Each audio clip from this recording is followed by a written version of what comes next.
welcome to Josh Johnson Show. I'm Josh Johnson, joined by my co-host, fellow stand-up comedian Logan Nielsen. Logan, how you doing, buddy? I am doing all right, man. How are you? I'm doing okay, man. I did a school show at a school last night, and it was really good. Students were great. Like elementary, or everybody was just really dope. Well, okay. You just said school. Everyone knows you meant college. I'm just goofing. Gosh. No, I'm with you. But just in case, I don't need those problems of someone hitting me up and being like, our elementary school would love to have a clown come and do his thing, bring some joy to the children. I wonder what an elementary would pay for some lunchtime stand-up. I think you have to ask what they pay the teachers and then go lower from there. Shit, I'm going higher from there.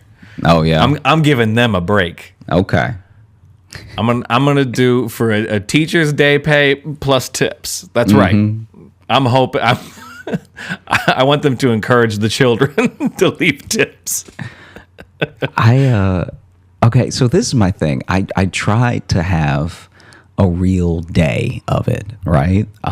Because the actual show wasn't going to be until 8. Okay. And the train from New York to DC is about, 3 hours or something? Okay. And so in my head, I was like, you know what I'm going to do? Yeah. I'm going to make like a full day out of it. And if Sally and I weren't going to Australia, I would have tried to get Sally to come, but I know she had errands to run and to pack and stuff like that. Right. But basically, I got up early, went to the station, made the train by 5 minutes, which is my favorite.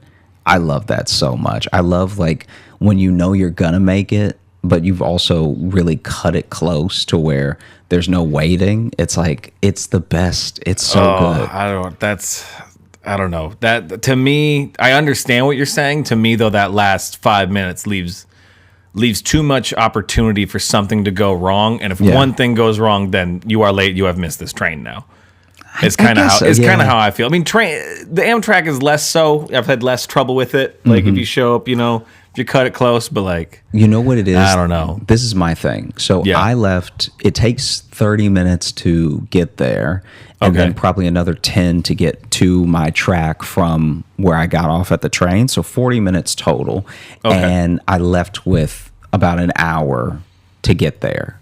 So I had this 20-minute pad, right? And at one point the train was stopped. And at another point, I was like, should I get some snacks? Should I not? And so it wasn't a 5 minutes of desperation. It was a 5 minutes of by the time I sat down in my seat, there were still 5 minutes before the train took off. So when I say to spare, I don't mean I almost missed it. I probably made it by 10 minutes. But okay, you had 5 minutes to indulge. I had 5 minutes to watch people panic. I had 5 minutes to really feel like I was better than everyone. I'm here so early. Yeah.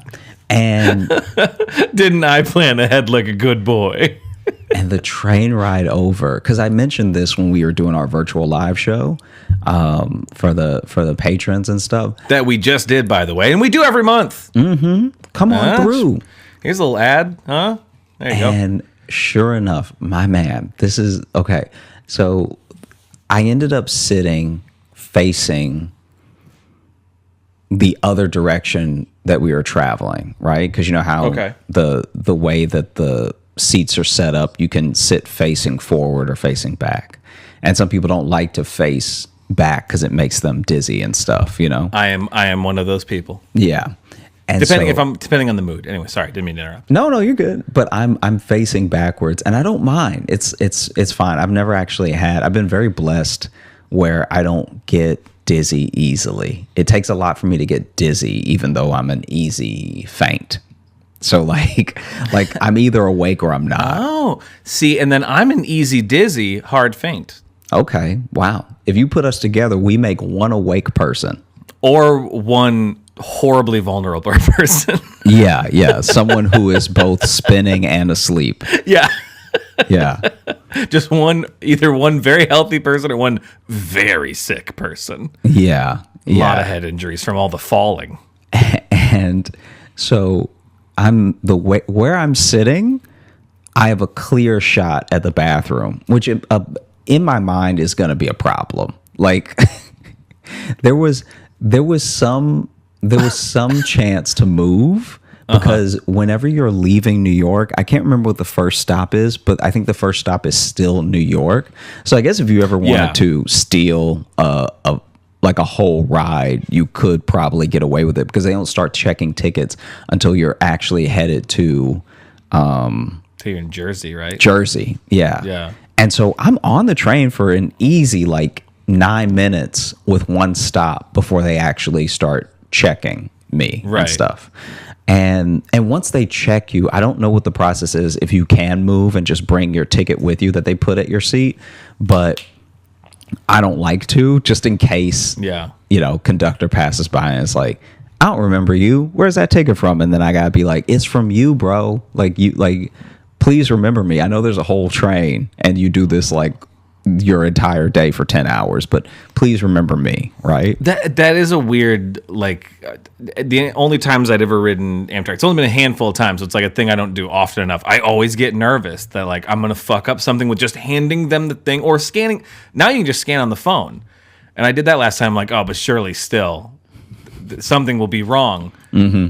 Because they usually put, like, the little ticket above you, and then I'm like, what if that falls? And they're going to be like, you got to get off. Yeah. I always have a little panic for that. Yeah. And it's the oldest form of transportation I use. It's also because I don't ride horses. Even if something really bad happened and they didn't remember you and your ticket fell and it went under a seat and they still want to take your money. So they would still let you buy another ticket that would probably only be more affordable now that you're closer. And it might just be like whatever you have in your pockets. And we'll let you stay on this train. Listen, if you want to stay on this train, you're going to have to pay us $19 because we are almost at your destination. Yeah. By the way, sorry if you're hearing a lot of clacking and walking around. My dog's getting restless. I won't dig into this next. We're talking about trains, and I love talking about trains. But she just had surgery. So I brought all my gear upstairs to hang out with her. But she walks around, and it's all hardwood floor up here, so you can probably hear clickety clack of beagles walking around on my mic here. So anyway, so that's why I'm looking around. I'm darting around like someone's sneaking up on me, but I'm just trying to keep track of my healing canine. Anyway, sorry. Go ahead. Trains. Yeah. Heal up, Maddie. All right. Prayers up. Okay. Bro, she's got some gnarly scars. She got cut up. Jeez. Oh my gosh.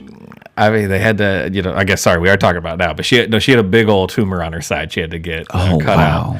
Well, and they even said, too, like, it had grown enough that some muscle had gotten intertwined with it, which was okay. They could easily do that. But they said when it heals, there's a good chance she'll just have a divot. That she'll have a little golf fairway divot in her side where she got a little speed bump.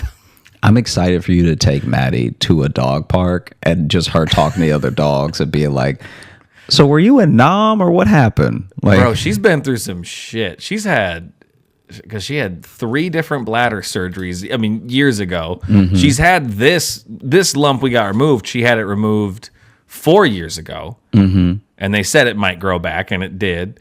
And then she had a second one in her neck that we took out too, and we also took off a cyst on her back that had gotten bigger. That one wasn't cancerous, but they're like, hey, if we got her under, so she's just got a big old, like, her whole back is shaved in like a weird like jigsaw puzzle, basically. Yeah. And then her neck shaved too. I was telling you before we got on mic, like it's hard because then we can't really put a cone on her because then it will rub against the one on her neck, and also she could still scratch that with her foot. Mm-hmm. So I just been putting shirts on my dog, and she doesn't really like wearing shirts. So I do get a lot of stares. There's a lot of just staring at me. Yeah. Of like, what have you done? Yeah. What have you done to my life? This isn't right. Yeah. This isn't right. I don't like it. Mm-hmm. Did you see the picture? I'm going to send it to you right now. Did you see the picture when I first got her home? I posted it on Instagram. You'll just appreciate the fucking look she's given me. I'm gonna text it to you right now because I've never seen a dog be like, "Why?" so much in a picture. Just look at this fucking demon stare that she gives me. Oh, you gotta send that to the people. You gotta you gotta put that in the show notes. It's on my Instagram. If you go to my Instagram, you'll see it. But it is a I will destroy you stare.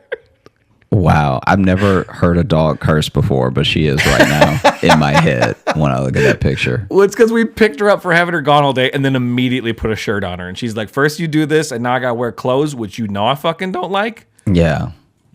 This whole day has been unnatural. And I used to be a wolf. Yeah. I just assume they think that anytime we do anything dumb to them, they just in their heads go, I used to hunt. I like the idea that there's like Hotep dogs that are like, see, what happened was the white man, because we used to be wolves, right? And then the white man came along and tried to get us to push him, to pull him, to push him in his work. So then his work became our work. All right. Do you hear me? Do you hear me? Do you hear me? All right. So I'm not doing what when he says sit, I stand. When he says stay, I go. All right. I'm not really about that. Okay. And best believe anybody step to me, he can get bit. All right. You're going to have to put me down. But if you put me down, best believe you won't put all of us down. They'll never put all of us down.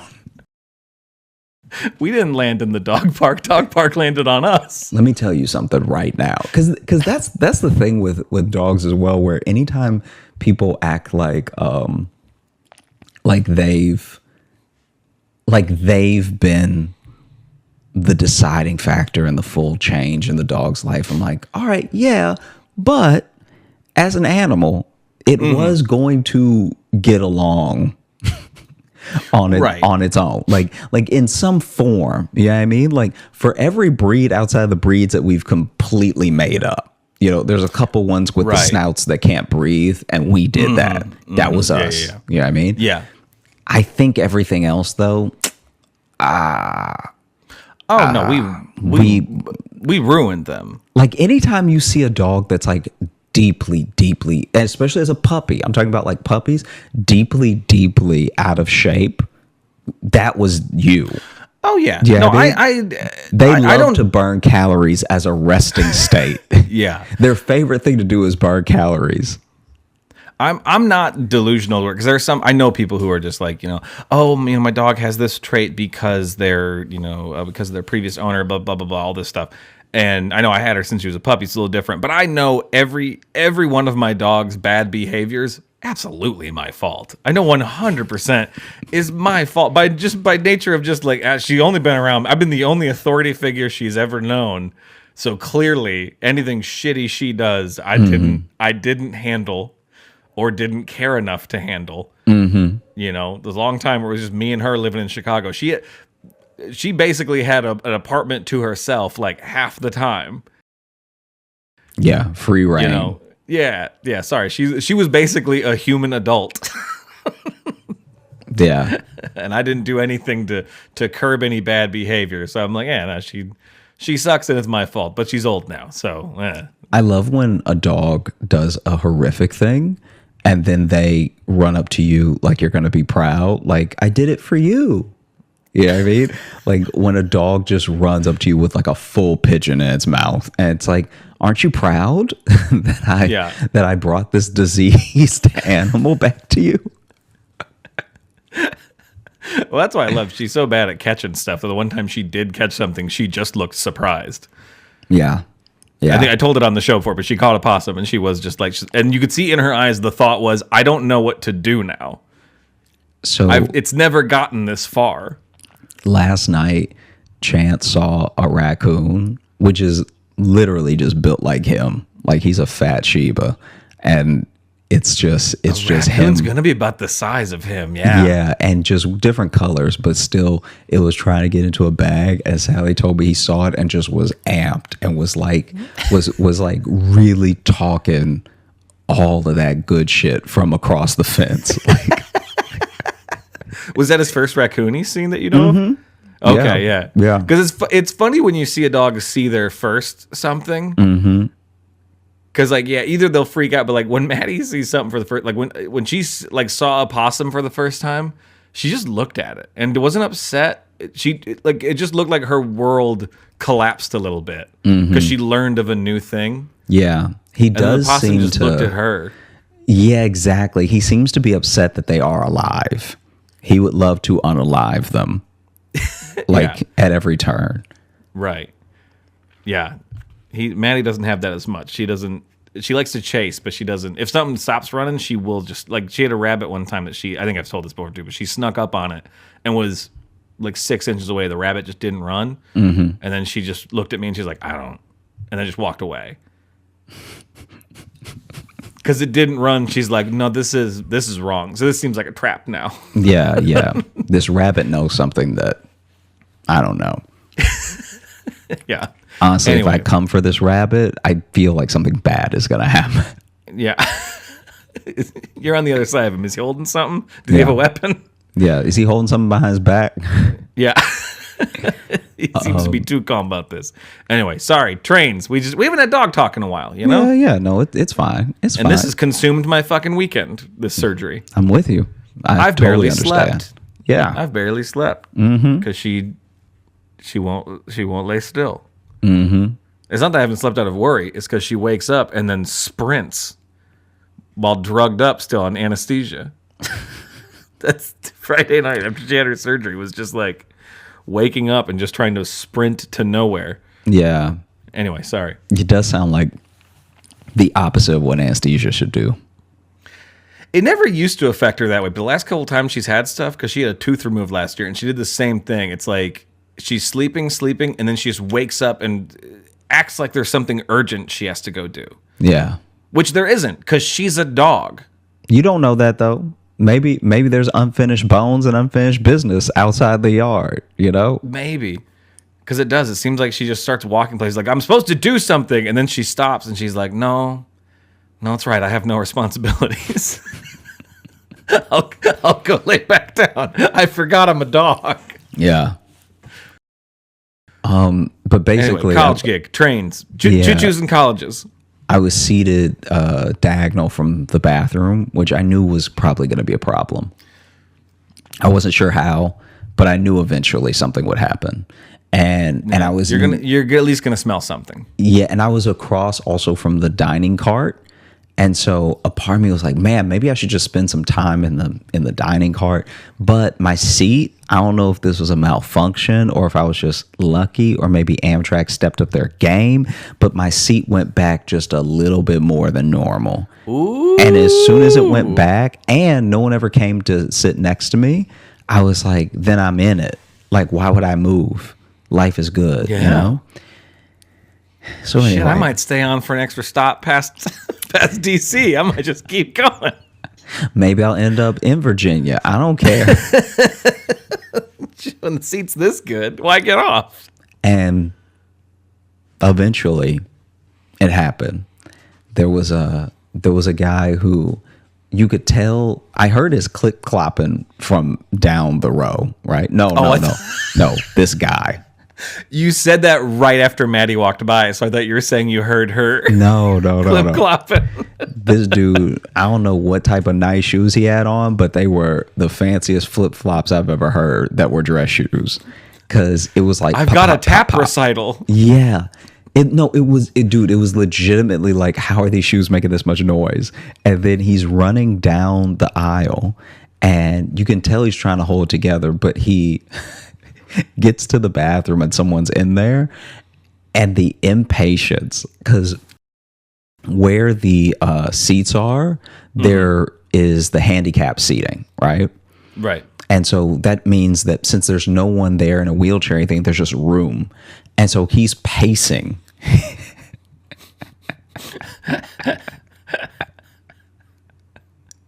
This man is pacing back and forth on the train, and then eventually the person gets out, and he goes in, and I forgot all about him. Punches him in the mouth. Yeah, you took too long. I truly forget all about this dude. Okay. I'm trying to remember what I was watching. I think I was watching Emily in Paris. Nah, never. dang, I can't remember. But I was just watching a show on Netflix. The show gets done, and then maybe Emily in Paris is on Netflix. Maybe 2 or 3 minutes after the show gets done, this guy walks out and just hands in pockets, stands near the bathroom, leaned back. Like he looked like the only thing he was missing was a cigarette to smoke. Like he just barely made it. Like his whole life flashed before his eyes or something. Because the level of relaxed that he was when he walked out. Oh, it was relaxed. Okay, Yeah. I thought it was hands in pockets, like shameful. No. I saw like hands in pockets, head down, being like, how do I live like this? It's hard to see someone more on top of the world than he was. Oh, good for him. It's rare. It's rare that you see someone so content that he leaned his back on the wall. Wow, so unencumbered. So unencumbered. And then he just clip-clopped back to wherever his seat was. And I was like, man. Like he's a horse. What ecstasy must this man have experienced? Because a part of me was like, maybe he used the bathroom, or maybe he just did drugs in there. Because it was such a change in him. It was truly such a change. And it also took so long that I'm like, all right. Yeah, because you said you're watching a show. Yeah. 30-minute or 45-minute? No, 30-minute. Yeah. 30 minutes. Okay, because I'd say it's depending if it was like an hour-long drama. Yeah. Then like he was getting after it. Yeah. Legit in the bathroom for what had to be 33 minutes. And that's a little too long. I mean, he had time to do both. Poop and heroin? Is what you're saying? Neither one of them take that long. I mean, if you want to enjoy them. Nobody boo-boos a whole episode of Seinfeld with the commercials and then walks out happy. I mean, yeah, definitely doesn't walk out, because usually if you do it that long, your legs are asleep. Yeah. So it takes you a second. You got to stand there at least being like, ooh, getting the tingles out. When I was on the Amtrak, though, the food offered is not. Well, that's the end of it. Is not. It's not food? Yeah. Okay. Yeah, I've never looked this specifically in the dining car. In the dining car where you buy the food that they provide. Because I've never looked in there. I've never seen. Mm-hmm.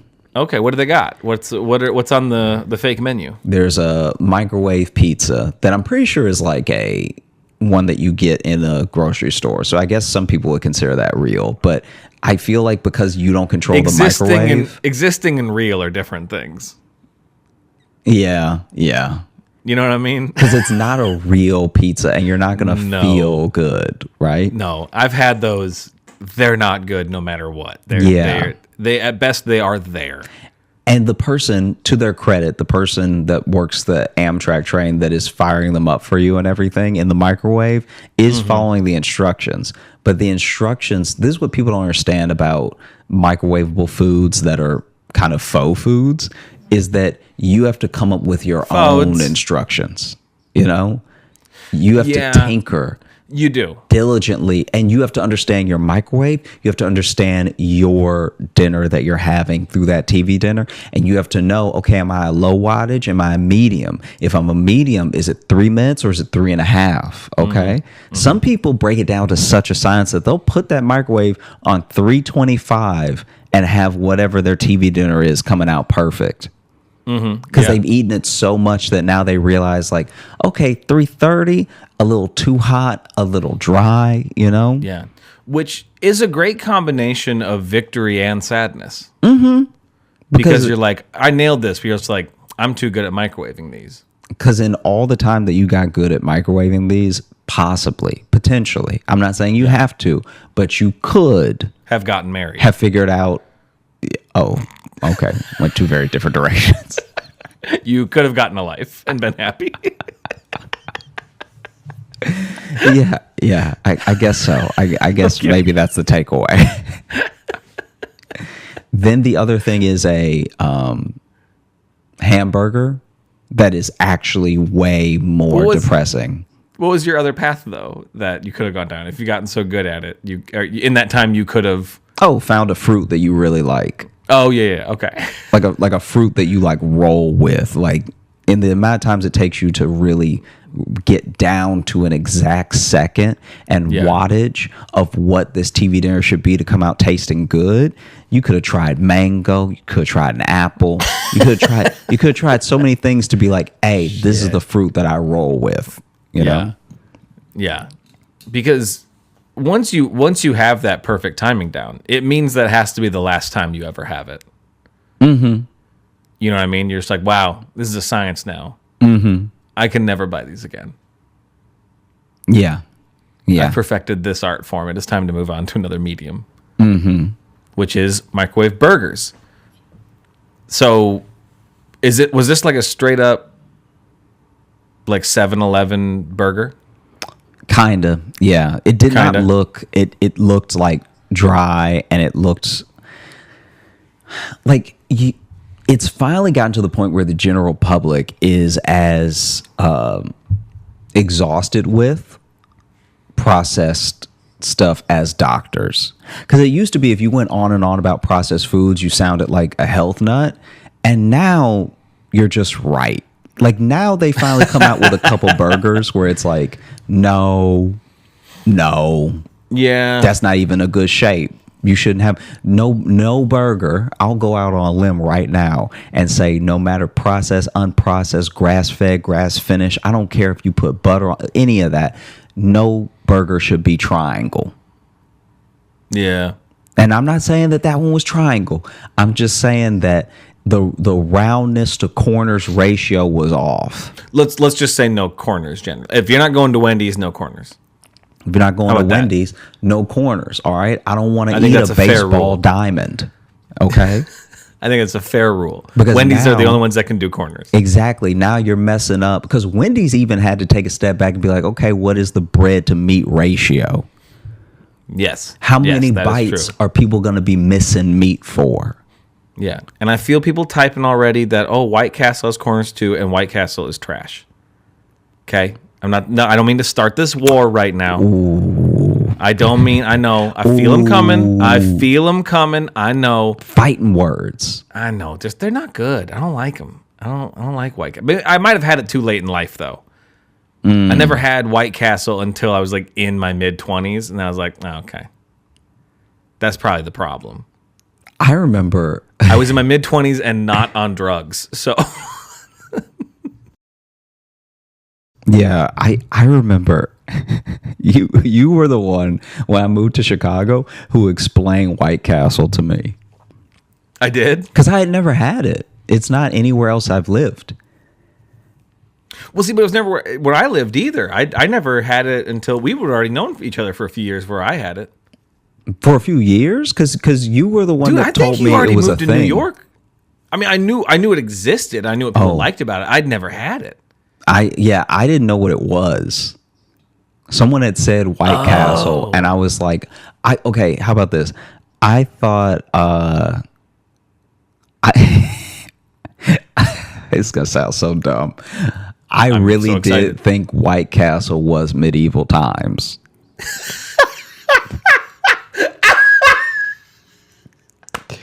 Because it felt like it said it all right there. Like it was like white people in a castle. No, you're not wrong. Medieval times is White Castle. Yeah, I was like, all right, that's like what white people will do sometimes. They'll go to the medieval thing, and it's. I didn't know they put the name on the head like that, and then but a bunch of honky improvisers love to go to to medieval times for a birthday. They go all out for White Castle. And you were the one that that told me that it was Little Burgers, and I played it off like I didn't ever think that. It was Little Burgers.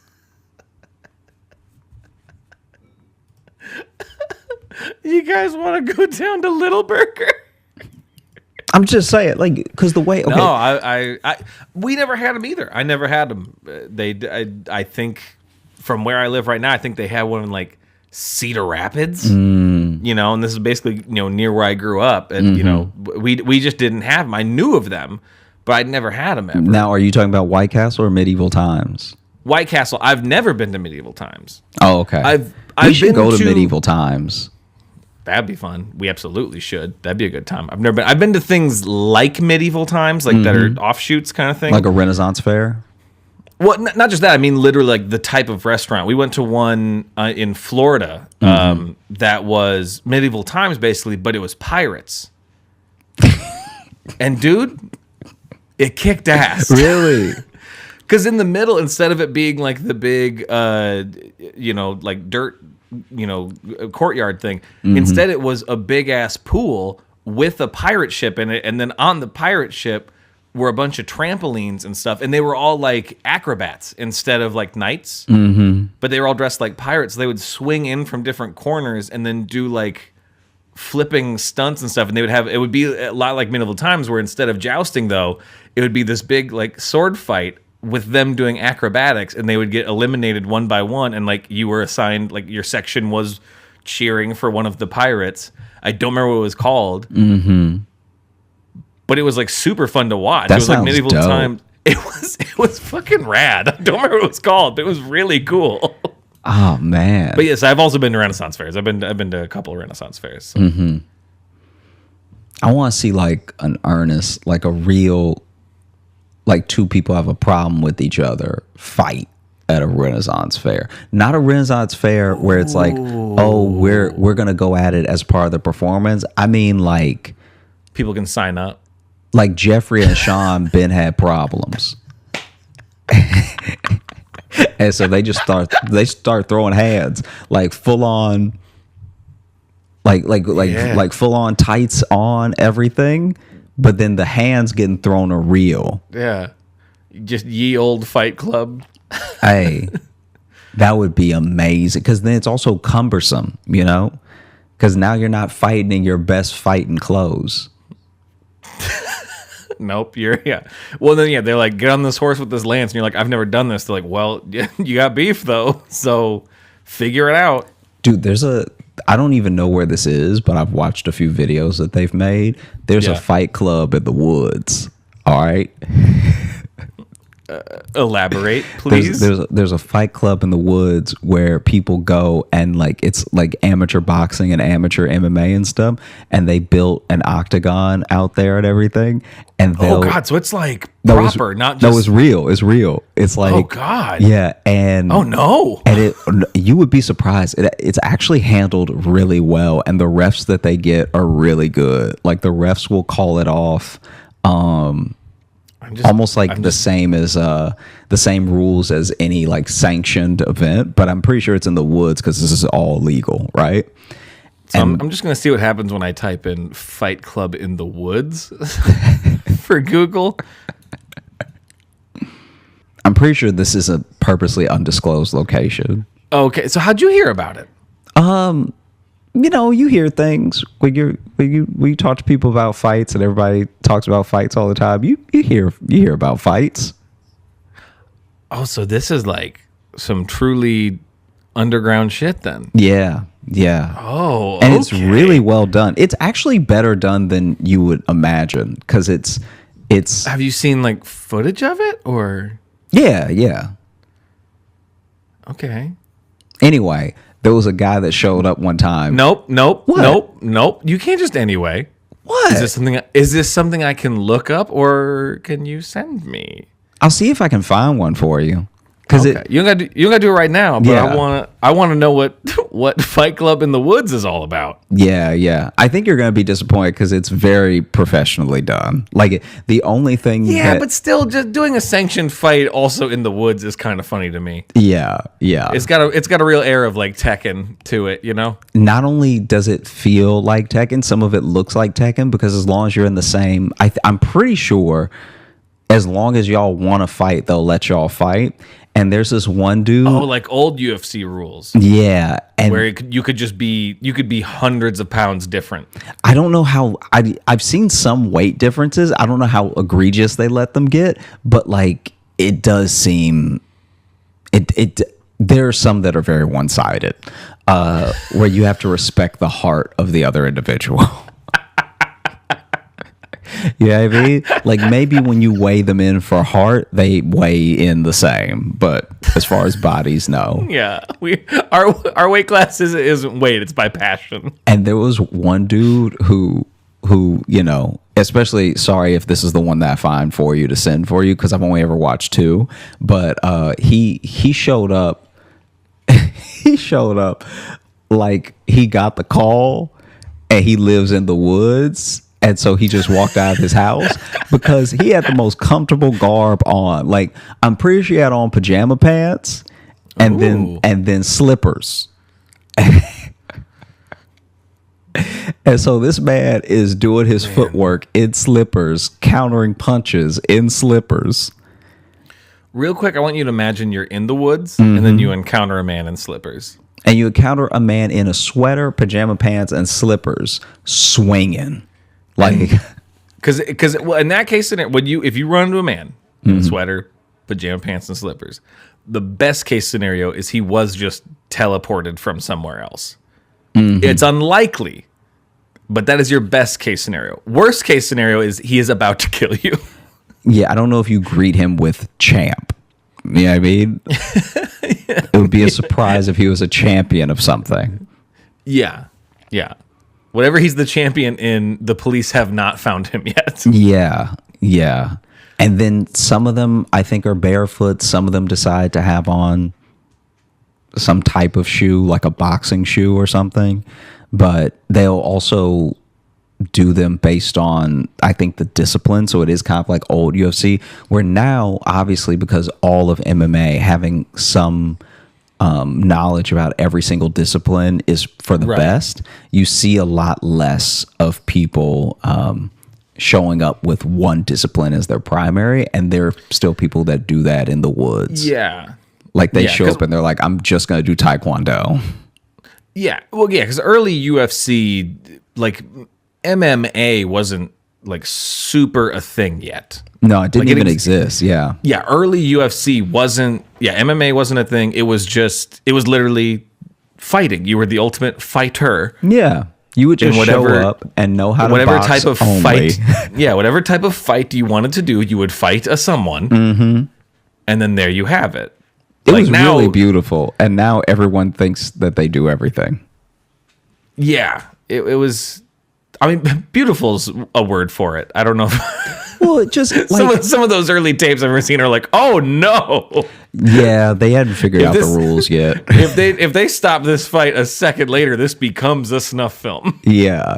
But what I mean by beautiful is that it is cool to watch two actual types go at it, you know? Yeah. And that's even remember pure competition. Yeah. Like the competition of like, because that's what they were trying to figure out in the beginning. Is boxing better than Muay Thai? Is Kung Fu real? Like, is like all that stuff. Yeah. And then Jiu-Jitsu, which makes it a lot like again like a Tekken or something. Yeah, exactly. Where you have the character who's doing drunken boxing or whatever. And like you would have that in the original like Ultimate Fighting was just like a mishmash of ridiculous characters. Yes. Who are brought in from different realms with different styles to beat the shit out of each other for the entertainment of people who had VCRs. Like, did you play Tekken growing up? No, not really. I played more Mortal Kombat or Street Fighter. Didn't play a lot of Tekken. Oh man. Okay. So, that's why you tend to kick my ass anytime we're in an arcade and we play Tekken because you're way more familiar than I am.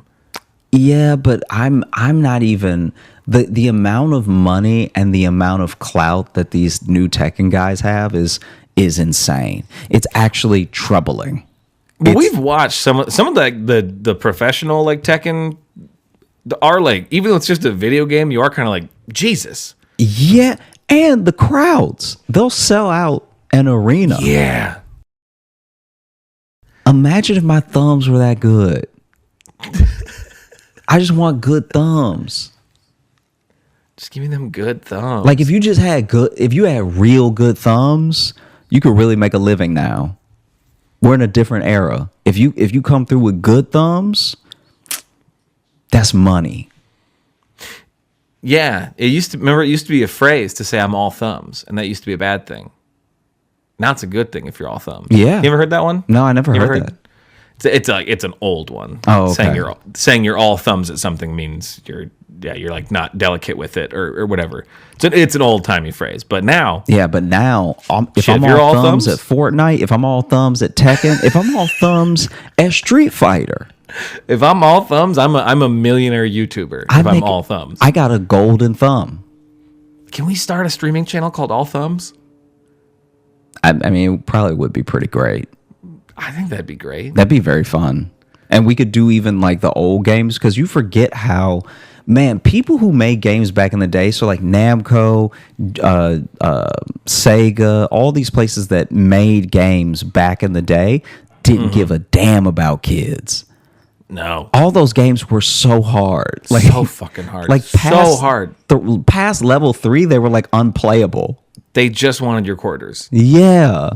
They didn't want you to have a good time. They wanted your quarters. It was a shakedown. It was kind of being held upside down by your ankles. Yeah. Is what some of those games were. Which I meant to text you, actually, speaking of old games.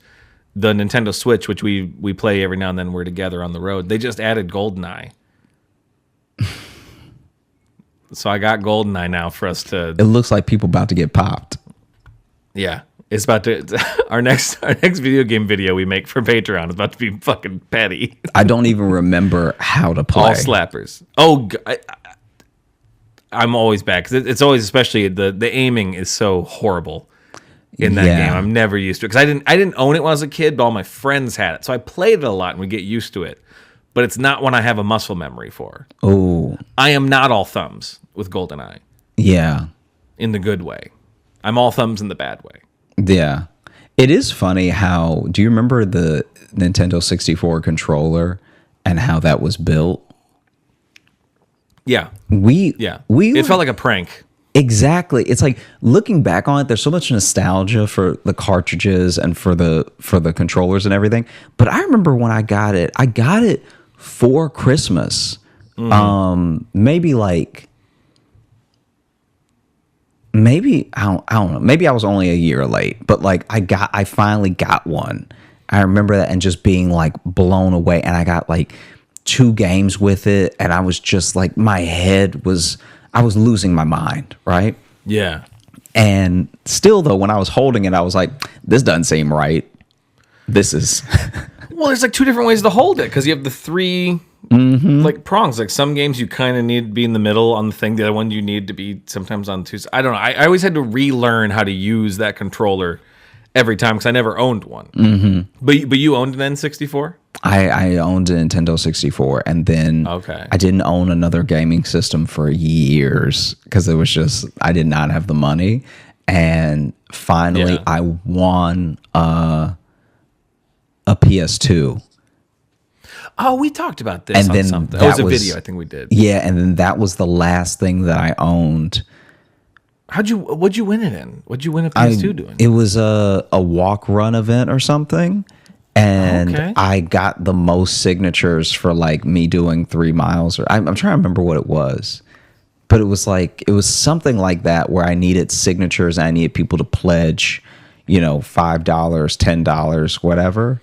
And I just put in work, because in my head I was like, this is the only way that I'm gonna get a PS2 ever. Wow. In my mind, I wasn't even gonna grow up and buy my own. I was like, if I ever want one, it has to be now. Never. It has to be this. Yeah. That's an awesome way to get it, though. Yeah, and I remember it was like it was honestly like one of my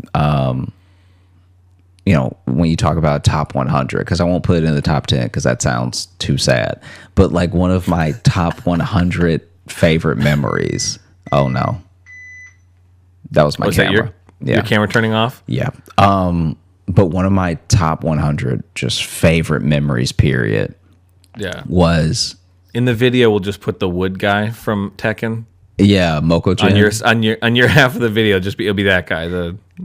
And I brought it home, and I remember it played DVDs, and up until then, my mom and I couldn't watch DVDs because we didn't have a DVD player. Oh, okay. And they were too expensive to buy, and so there were just all these movies that were passing us by.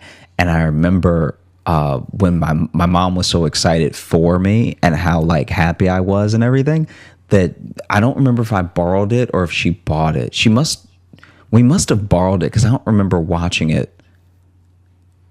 Maybe she bought it. Anyway, we watched Spider-Man on my PS2. Ooh. And my mom was like, "Oh my gosh, this is so cool. Thank you for winning this, Josh." And I was like so proud. I was like, "Oh man, this is the coolest," you know? Because it was like, even my mom was like, "This is pretty dope." You know what I mean? That's a good story. I like that. Yeah. That was like, I think that was the thing that really was a turning point where I was like, anything to like take care of my mom or anything that my mom needed. I was like, ever like that, like that, and then the groceries. So you kept buying her PS2s, and she's like, "Honey, this is not. Yeah, this isn't helping. This is not. You took the wrong thing from this. I don't need all these PlayStation 2s." Yeah, but no, I was like, bringing in the groceries for my mom one time, because one time I just surprised her because I was still fairly young. I was like kind of little, and we actually didn't get that much. And so she was getting out of the car and opening the door, you know, and when she turned around, I was right behind her with all 4 bags that I could not carry. Like I was just like, "Ah!" Like I was gonna give myself a hernia. And she was like, like it was so heartwarming for her that I was like, "Oh, then I need to do this all the time." And I think that PS2 thing really was like a turning point where I was like, "Oh yeah, I like taking care of my mom, and I like doing my best to like, I don't know how you describe it, but like anything I can do to spoil my mom, I'm always very excited to do because it gives me that same feeling as I had with that PS2, because it wasn't that bad, but just not. This is gonna sound melodramatic, but like it was starting to affect me a little bit of like not even having a DVD player, because now I don't even know what anyone's talking about. Like when it comes to you're missing movies, a lot of pop culture at that point, dude. It's like you don't want to ever not have money to the point where you're not from now. Do you know what I'm saying? Yeah, you're so broke you're from before. Yeah, I get that. Yeah. I get that. So that was one of my big things. Yeah. Where I was that's so great too, because especially in that era of like the PlayStation 2, like that was the, you know, there was like a decade there where it was constantly talking about, you know, having video game systems like that were ruining children, you know, and there was, you know, putting time limits on it and making sure your kids weren't going to be psychos or whatever. You know what I mean? So the fact that you had the complete opposite experience where your mom was like, "This PlayStation 2 fucking rules." Yeah. That's it's like, it's really great that you had the opposite experience to that in every way. Yeah. Yeah. Absolutely. That your mom was like, "I'm so glad you got this." Yeah. Yeah. Because I mean, Tony Hawk Pro Skater, I was playing all of it. I was up on all of it by then. PS2 was a good system. PS2 was a really good system. And it's easy. Some of my favorite games are still on that system. Yeah, it's easy to get nostalgic over it, but I think genuinely what also makes it great is someone pointed this out to me last month. Actually, it was while we were in Denver. A friend pointed out to me that one of the reasons we hold those games in such high regard is because it was our last time owning games. Like physical copies? Physical copies, because the thing that could happen, I'm not saying it will, I'm not saying it's like some conspiracy theorist thing, but I'm just saying like what could actually happen now is that if something happened to like a database or a server or, you know, whatever with a gaming system, you might not be able to play a game that you own. Yeah, because especially now, like, you know, I'm even behind a little bit because I have a PS4 and not a PS5, and it's like I think I own 3 hard copies, but I own like a shitload of games on it. Like, yeah, if the computer decides I don't get those anymore, that's the decision. And updates. There were no updates. It was like they made a good game and then they put it out. I think it's also that was the perfect generation of where games started getting more, I guess, more specialized. I'm not sure what the right word is, but like they were getting, that's when we started having like the dual stick stuff. Like you started to doing, using one to move, one to look around kind of stuff was in that generation. And I realized if you miss that generation, people who didn't play games during that generation and you give them a game now, they freak out. They have no idea how to handle games now. Because I've done that where I didn't realize, I'm like, if you didn't grow up playing games and you try to sit down at a game now as like someone our age, your brain almost can't comprehend it. Yeah. Yeah. And so much of it stems from like that era of console. You know what I mean? Absolutely. So it's like, if you didn't get used to it, because that's like Jess, even she gets, if anything first person or any game that has a camera that moves, she gets sick if she watches it. Yeah. Because she didn't play those games then. It's like you have to, because I'm like, why wouldn't you get motion sick? I've just done it for years. Yeah. No, I'm with you. I'm with you. Well, dude, are you ready to open up the mailbag? Give me 1 sec. We're about to do that. Hi, Jess. I heard her coming. Do you need to walk through quick? Because sometimes she's... I've got a fun story you guys could talk about. Well, we're about to wrap this episode up, but what happened? Have you ever heard of a milk and molasses enema? No. Woogie boo. Woogie boo is what he said. A milk and molasses enema? Yeah.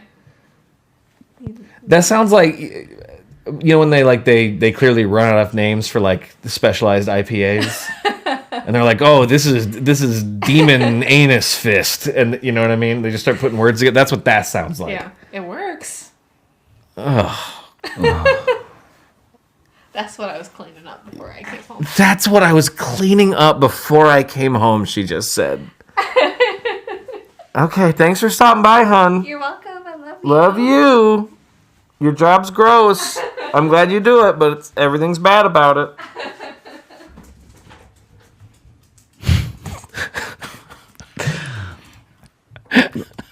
Should we keep that in the episode? Let's let's do it. Let's oh God, open up the mailbag.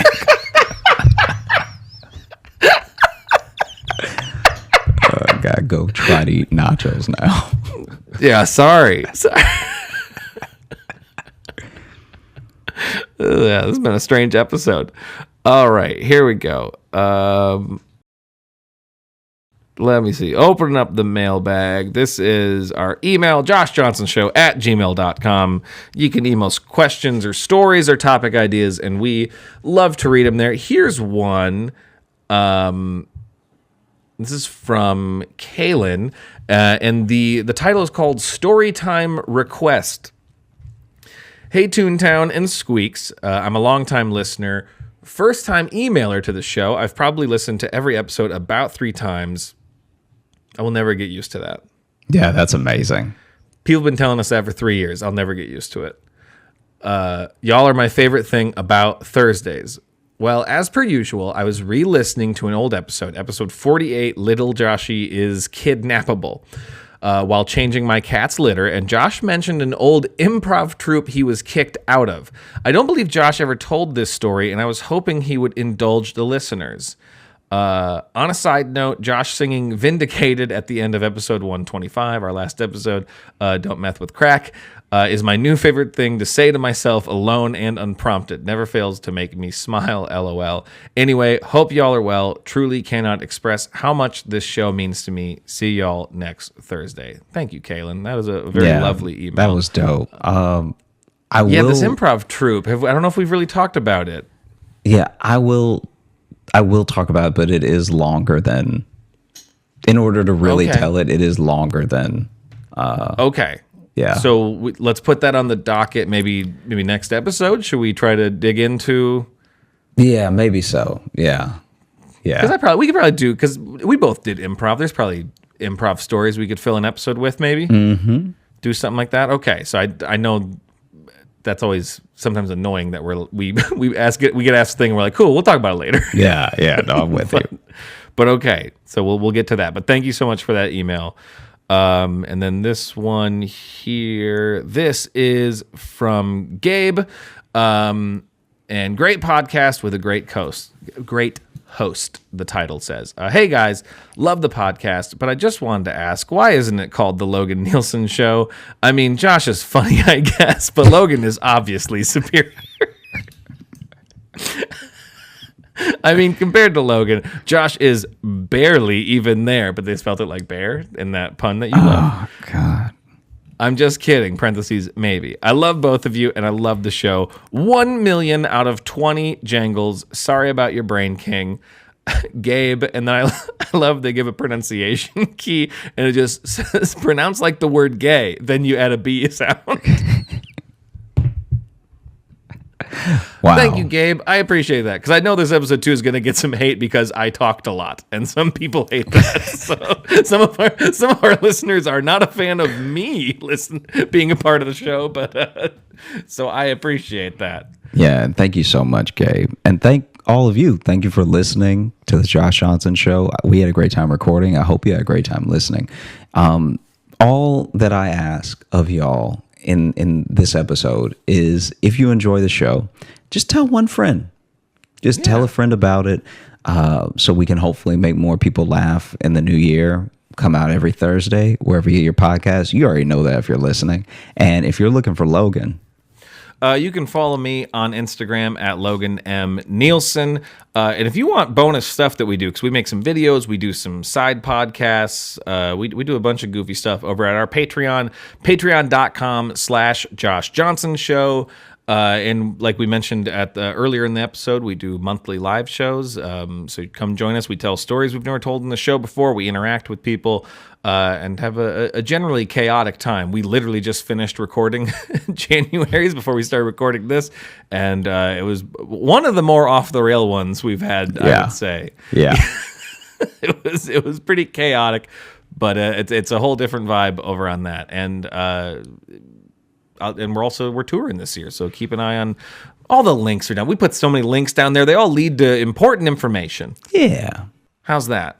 Thank you all so much for listening. I hope you have a great rest of the day, and I hope you have a great weekend.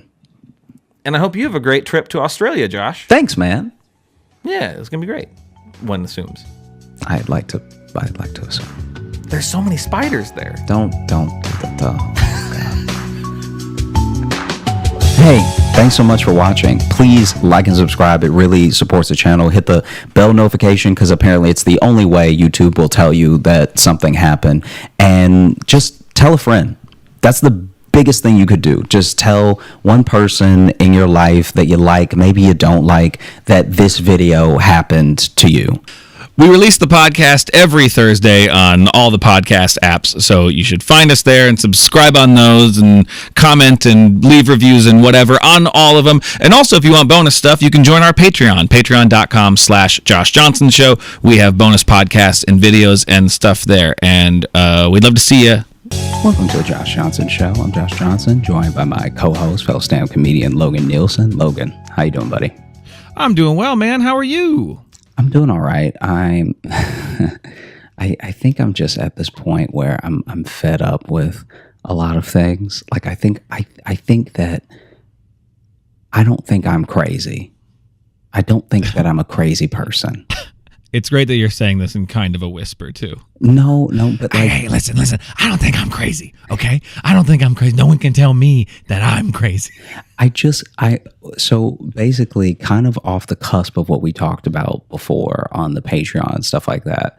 I've been going to the gym, and I've seen increasingly there's just a wave. There's an epidemic in this country at this moment of people. Two, I think. Of people who genuinely want to be bigger people than they are. Like I know my body size. I know my body type. I know that the best thing that I can do is gain about 10 pounds. I gain about 10 pounds. of muscle, and I hold it for the rest of my life, I'm doing really well, because I'm not a tall enough guy to be a big guy. That's not who I am. Right. I'm not a huge man. Okay. So I don't lift like a huge man would lift. I don't try to pick up 300, pounds and put it on my chest or lift it with my legs or move it at all. If I see 300 pounds, I leave it alone. I've been very good at leaving 300 pounds alone my entire life. My entire life, I've seen 300 pounds worth of stuff and I haven't touched it. This whole rant has the energy of someone called you small yesterday. No. Someone just like, oh, you're little. And you'd be like, listen, I don't need to lift those big weights, okay? It doesn't matter, okay?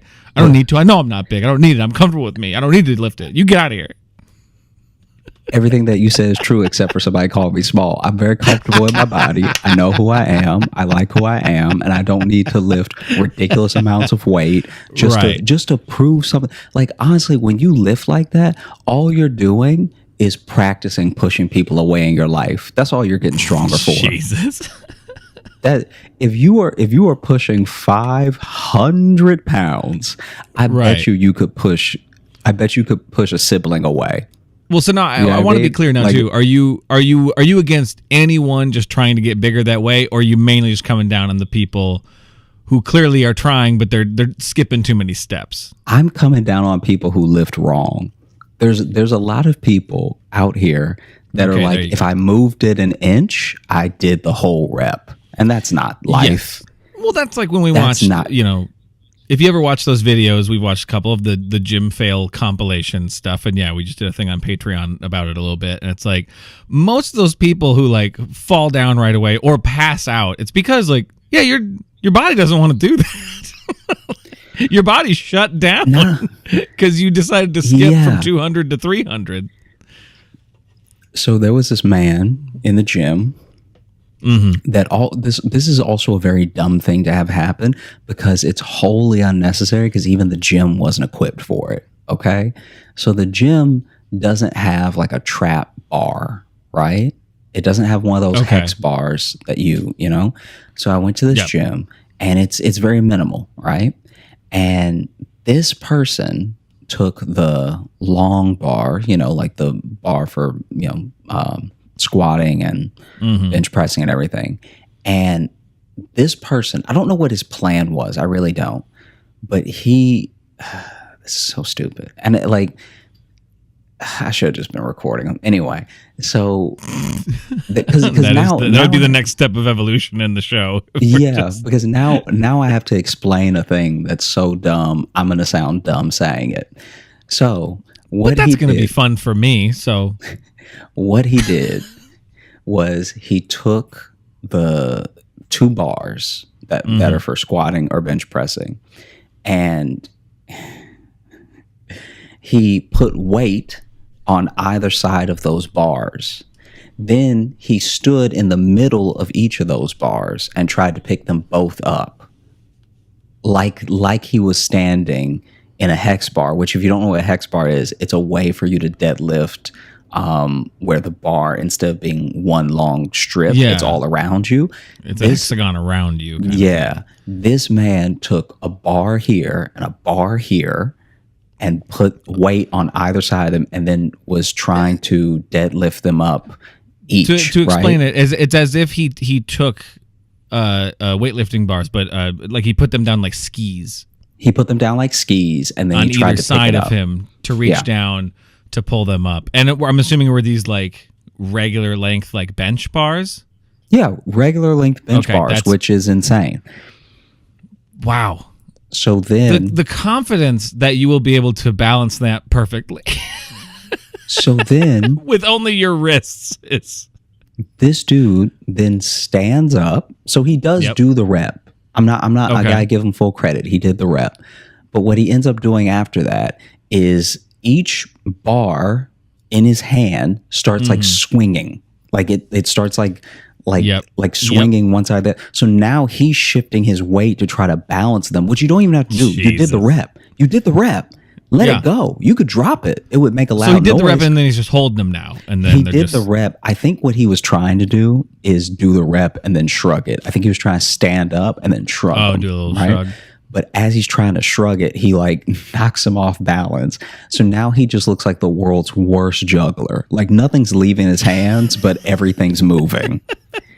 And people are starting to get concerned. Like, you don't want to get close enough to actually spot him, but you kind of, if he had had two friends, first of all, if he had had two friends, he wouldn't have done this. But if he had two friends, they could have run up and grabbed the bar and taken each one out of his hand and told him that he was an idiot. But because he doesn't, he's just sort of swinging both bars and then is turning as he swings because now he's truly off balance. Right? It's like those videos you see of bridges that go crazy, you know? Yeah, those bridges that and wobble and they just freak the hell out. Yeah. So then he's like this, and he starts banging into a couple things like some benches and stuff because the whole area is not wide enough for him to be doing this.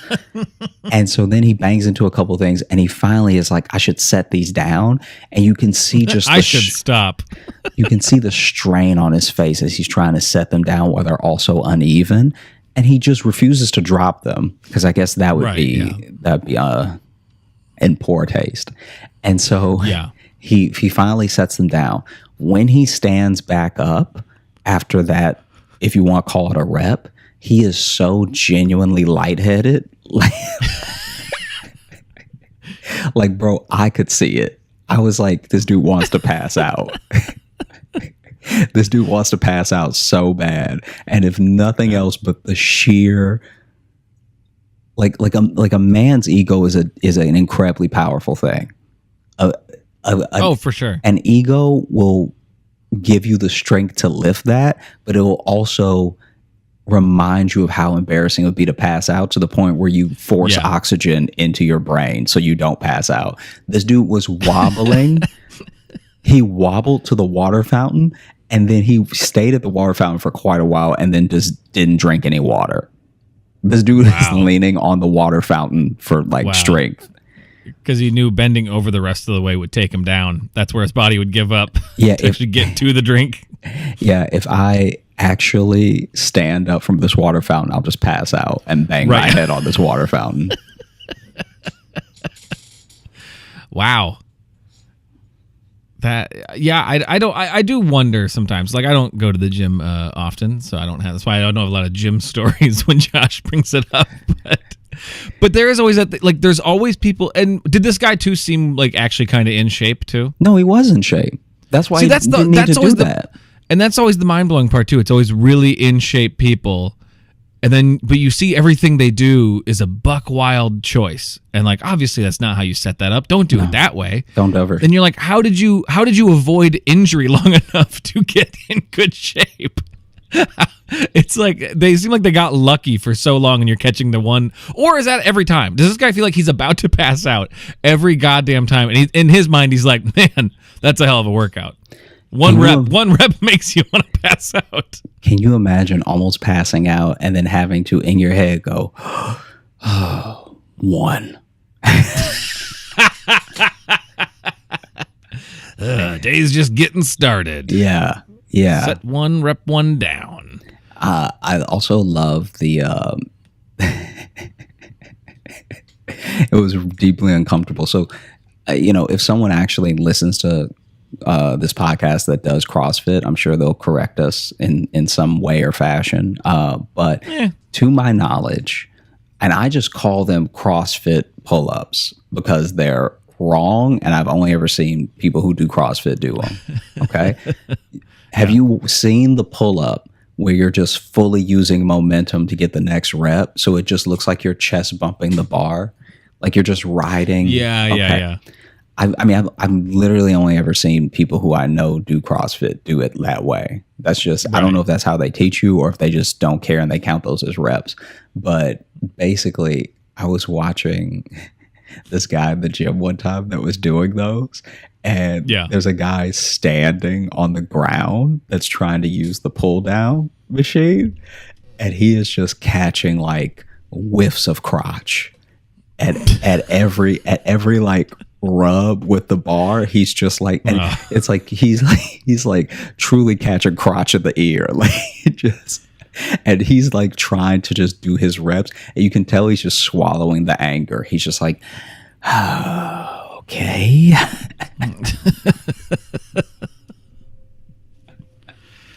Huh. Yeah, I don't know how more people don't just die in gyms, to be honest. It's such a weird, the concept of a gym is wild because you pay me the money and then you just free range. You can just go. But that doesn't mean you know how to work out. Like, no, God, no. I've even said that on stage before. I was like, you just took my money. I haven't graduated any program or anything. Yeah. So now I've just given you money to be allowed to hurt myself here. Nah, you're good. Go in there. Throw around all those big, heavy circles. You got it, bud. I believe in you. Yeah. Here's a sticker. Yeah. And for $25.99, I'll believe in you a little bit extra every month with one of our specialized trainers. Yep. And I'll be here every week in my polo doing this. Give a little thumbs up at you. And then once you walk away, I do not want to fucking hear from you again. Once you're in there with the big dangerous stuff, I don't want to hear from you. Get in there. Fuck it up. My friend in Chicago. Do you remember when I was in Chicago, I was at that Export Fitness? I remember you talking about it. Yeah. Okay. So I joined this Export Fitness gym when I lived in Chicago. And it was like, if I had been thinking and if it had been any other time in my life, I wouldn't have done it actually. Like you join that gym and they want all the money up front. There's no monthly plan. At least while I was there was no monthly. Oh, so like for the year you pay. They want up front for a yearly year cost? And a half up front. And damn, it's wild. And then their January special, their like promotion that they do is that they'll give you. They say they're giving you like 4 months up to 6 months free, but you're not. That's just what you charge, and you're. Like if I divide it, I didn't save anything. You know what I mean? Like maybe the promotion goes away, but it probably comes back. So this is just what you charge at this gym. Like don't act like you're doing me some huge favor. Right. I said all that to say that when I was there was one guy who would always roast me because he wanted to train me. And so his sales tactic was to just belittle me every time he saw me. Oh, yeah. You told me about this guy. Yeah. So he would just roast me hard. He'd just be like, what's that, extra small? Like, just like everything about my shirts, about everything. And I was just like, nah, it's a regular like, no, small. I'm comfortable with my size. I don't need to be in here lifting this heavy stuff. Yeah. So this happened recently, everybody. And this dude was torn, right? This dude was like Terry Crews levels torn. And he'd just be like, hey, I see you in this gym. I see you moving around. You can move a little weight, but you guessing. Why you guessing? Like he would do that every time. I would come in. I would work out. I would know it was back day, so I would do only my back. And then just for fun, sometimes for cardio, I do the ropes. They have the ropes that you can do. You know, little like shaking the ropes. Do you know what I'm talking about? Shaking the ropes. Yeah, it's like that. Isn't it a football thing? Don't you guys do that in football a lot? It's for a lot. I mean, not at my school. We didn't have big ropes, but yeah, for you, the big ass ropes you throw around. Rope shaking. Yeah, do the rope shaking. Yeah, do that. And so I would do something like that, and anytime I turned around and I was doing an exercise that was outside the bounds of the body group I was working that day, that dude would, I would just see him in the corner and he'd just be shaking his head.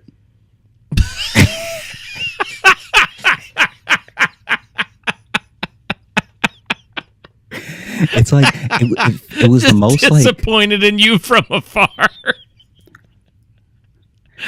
Dude, it was the most flattered but bullied but like it was insane, and it went on for months, dude. It went on for months. This dude, I would come in because I wasn't even coming in every day. There were some. You gained like a high school athlete dad. Yeah, like you gained him. Like he was disappointed in you that you weren't living up to the potential. Yeah. This dude was to wild. make the team. He expects more of you, Josh. Yeah. And then he was like, what was he told me one time? He was like, oh man, I saw you in here one time. I saw you doing those tricep extensions. I was scared for your life. I was scared for your life. Okay. I was scared for your life. Because like you couldn't handle that weight. You couldn't handle it. And I thought your little arms were gonna snap in half. This dude is telling me this. And then I was like, hey, if you saw me struggling, why didn't you help me? And he was like, I almost ran up to spot you, but sometimes people need to learn. You need to let a dude die to learn his lesson. And I was like, why would I want to train with you if I know you almost let me hurt myself? And he was like, but I didn't let you hurt yourself because you didn't hurt yourself. And I'm like, don't act like a guardian angel. Like, yeah. Don't act like you could tell I was going to get out of it. Yeah. If you were worried. Because that's how you started this. Because the time that he's talking about, I couldn't even remember. So it's not like I almost died and he saw me and then he brought it up later. Whatever he's talking about, I was like, are you sure you're even talking about me? Like, yeah. Because also, do all us littles look the same to you? Yeah. Dude, does everyone under 6 feet, under 200 pounds look the same to you? You know? Which would be hilarious, by the way, is if you're such a big dude, if you walk around looking like Terry Crews and the rest of the world looks like minions to you. All I see is forehead. I don't know. I can't. Everyone looks the same. Whether they're 4 foot or they're 5, like 9. You're like, what? Dude, it was truly chaos. This dude he wouldn't follow me around. He would just always be there. But he'd be watching from across the room.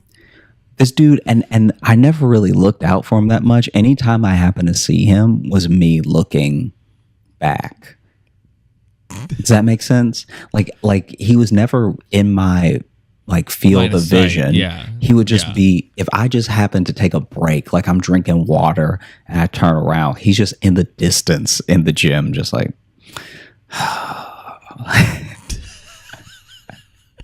I've never seen someone try to sell me. He can't even drink hard enough. There's no one that's ever tried to sell me that hard. Yeah. Because he told me, he was like, man, I can see you got a little shoulder, you got a little chest. It's just wasted potential. Yeah. That's a real gym stepdad. That's a real. Yeah. You know? I was like, if anything, I can't work out with you now. You know that, right? Like I can't. Because even now there's too much feeling involved. This is too intense. You're already too disappointed in me. I want to at least start a median with someone. And then slowly disappoint them over time. And then there was at that gym, so much happened at that gym because there was a thing where if you open the wrong door, an alarm would sound, and for whatever reason they actually had to clear everybody out of the gym. So if you went out of one of those doors, you'd lose your membership, and it was written on the door. It was written on the door. You lose your membership even? You lose your membership. Wow. Because because they were only part of that building. And so I guess if you sound that alarm, you end up actually like having them make everyone evacuate that's in the building. I think outside the export just because of that, just because that alarm goes off, they have to by policy get everyone out. Because I asked because it was written on 5 doors. And I asked one of the guys one day, just one of the guys that worked there, I don't even know if he was a trainer, and I asked him why, and he was like, because once it goes off, it doesn't stop. Like someone has to come, I guess you have to put a key in it, I don't know. But anyway. Yeah, and sometimes the fire department's the one that has that key. Yeah, and so the worst part about that thing was they're the 5 doors that are to the sidewalk. They're the most reasonable doors to exit. Oh, good. Yeah. Yeah. So I almost did it one time, and I'm surprised I never did it. But I watched a guy do it once, and you could just see his face. Like the color. Then you lose your membership? You lose your membership. Wow. The color just drained from his face, and he only cracked it, and it went off. And we all had to walk out, and I just left because I was like, I was almost done anyway. I'll just leave in these clothes. Right. I don't need this bad. I feel like that's something that I know it's an emergency exit, so you can't block it. But I feel like you could put like one little yellow tape, caution thing just right across it. Yeah. That would stop people. That stops people. And that you can run through that in an emergency. That's not gonna hold anybody. Yeah. If the gym is suddenly fully on fire in the middle, which would be hard to do. Someone was working out so hard they burst into flames. Like that's for that to happen. One of the best workouts I saw someone do was there, and it was this guy. It was these two dudes who looked identical. Like one of them spotted me one time, and I guess I let it slip that I thought they were twins or something. And they were like, "No, we're just buddies." And it was so funny to me because they looked identical. It was like really? They looked like two Joe Rogans. Like two dudes that couldn't have, because they were both Dos bald. Rogans? They were both bald, and they both had the shoulders and everything. Yeah. Anyway, when they would work out, I love to see it, because at first I thought they were trolling, because this is the beginning of people putting those YouTube videos of them doing weird, annoying workouts. Oh, yeah. Screaming and shit. These dudes were not trolling at all. Their workout grunt sounded like an injury. And it couldn't have been funnier. Every rep it was really one guy that did it more than the other guy. But every rep that this guy would do, he would go.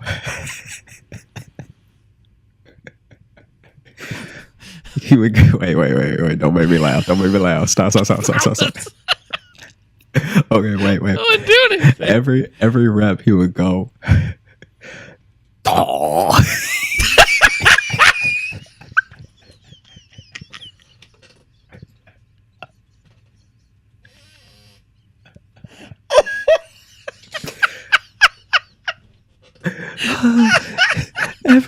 Every rep, it didn't matter if he was doing chest press. He would be doing chest press. He'd be doing shoulder press. He would be doing like pull-ups, and he would go.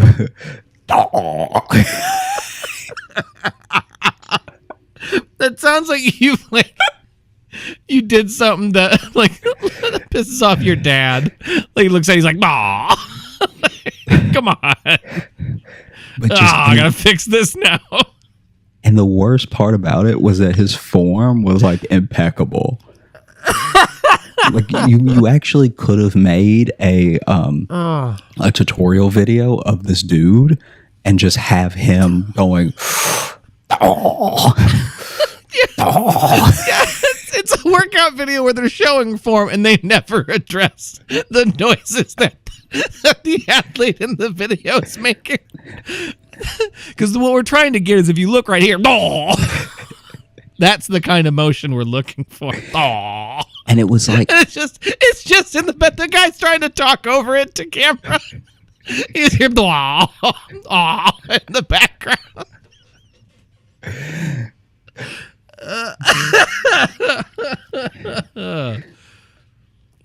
Because to me, this I guess what makes me laugh about it so hard is that his level of grunt was obviously based off the level of weight he was doing. Right. So when he was doing hard shoulder presses, he was like, right?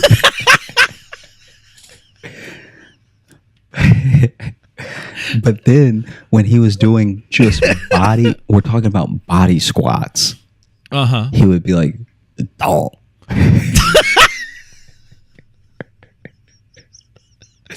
And it was my favorite. I was so excited when they would work out because it was so funny. At first I thought they were trolling, and by the third time I was like, oh, this is earnest. Like, they both did it? They both made that noise? The other guy did it less than the main. The main guy did it the most, and he did it the loudest. Because it'd be great if they both had the exact same noise, and then they look alike too, and just trading places.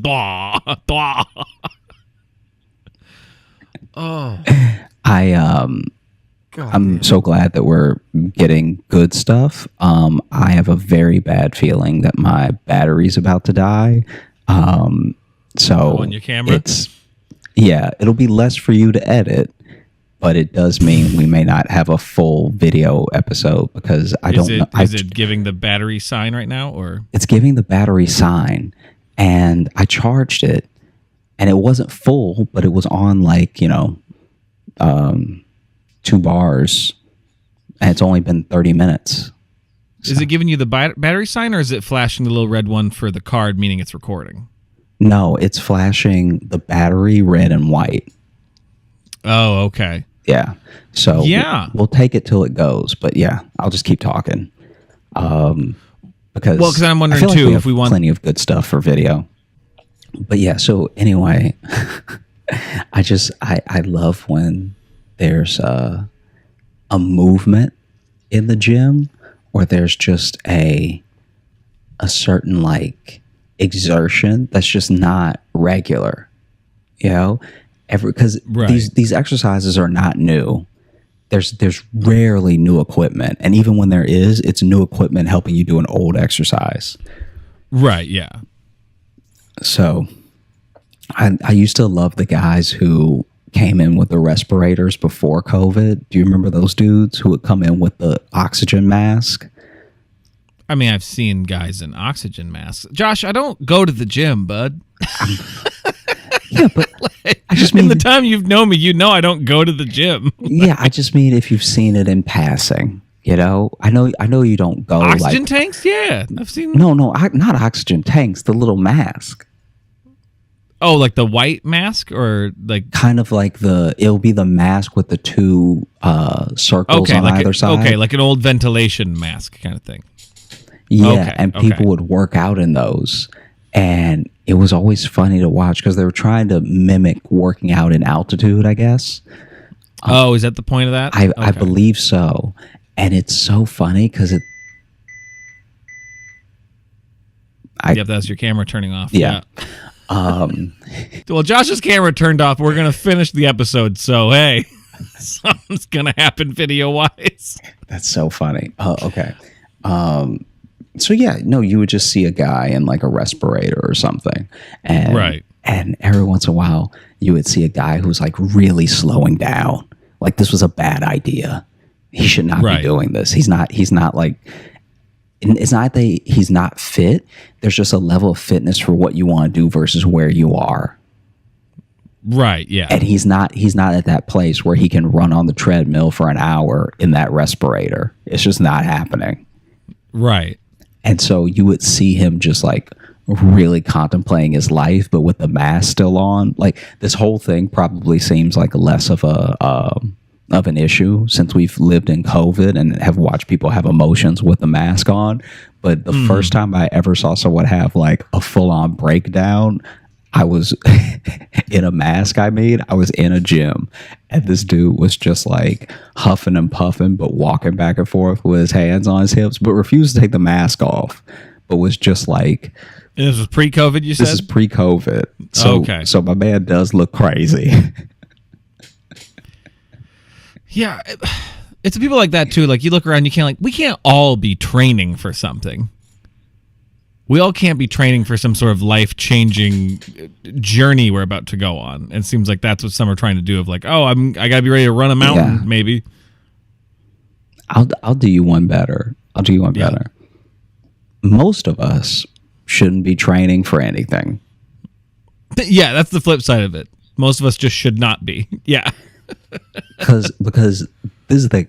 A lot of people mistake what good longevity exercise is. It's very little of it is lifting, actually. You need to be active to the point where you're walking every day, and you need to be moving for yourself when it's necessary.